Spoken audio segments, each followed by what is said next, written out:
very different in different countries. Sometimes much homophobia, sometimes much tolerance.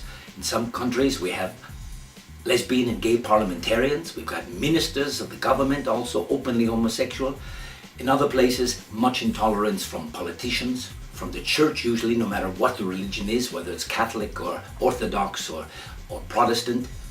Mass media, very different. In some places, very positive, giving very good coverage of gay pride events and other cultural festivals, sometimes very negative.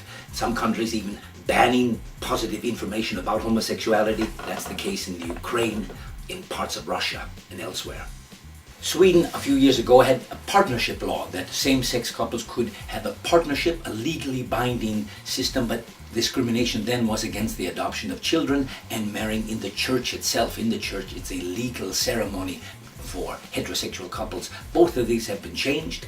LGBT couples can now adopt children, they do adopt children, and also not only marriage at the city hall, but also marriages in the church. The church had to give up this opposition because the government threatened to take away this legal status of a church wedding ceremony and therefore make it only ceremonial. Today you can be married in church as a legally binding ceremony.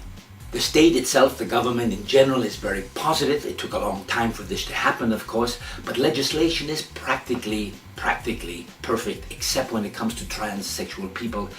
There is a law, still a very primitive law, that says trans people have to be sterilized and divorced before they can get treatment in changing their sex. This will be changed. All the political parties agree this must be changed, but it's taking a while.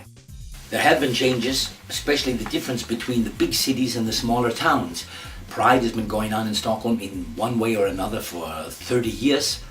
Now very positive treatment in the press, but some of the smaller towns in Sweden have had their first Pride only this year. So living in smaller towns has been more difficult. People leave the smaller towns for the bigger cities. Those who are there don't dare to come out as lesbian, gay and trans, but there has been a great change. Many more celebrities have come out, politicians have come out, members of parliament have come out as gay and lesbian.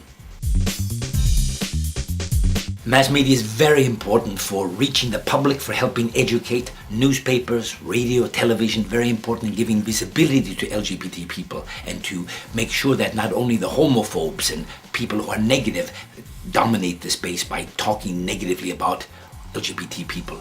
The journalists, the media itself are very important in changing attitudes and lifting LGBT culture, which is just as important as laws and legislation, making sure that people realize that culture comes also from LGBT people and should be recognized and given credit.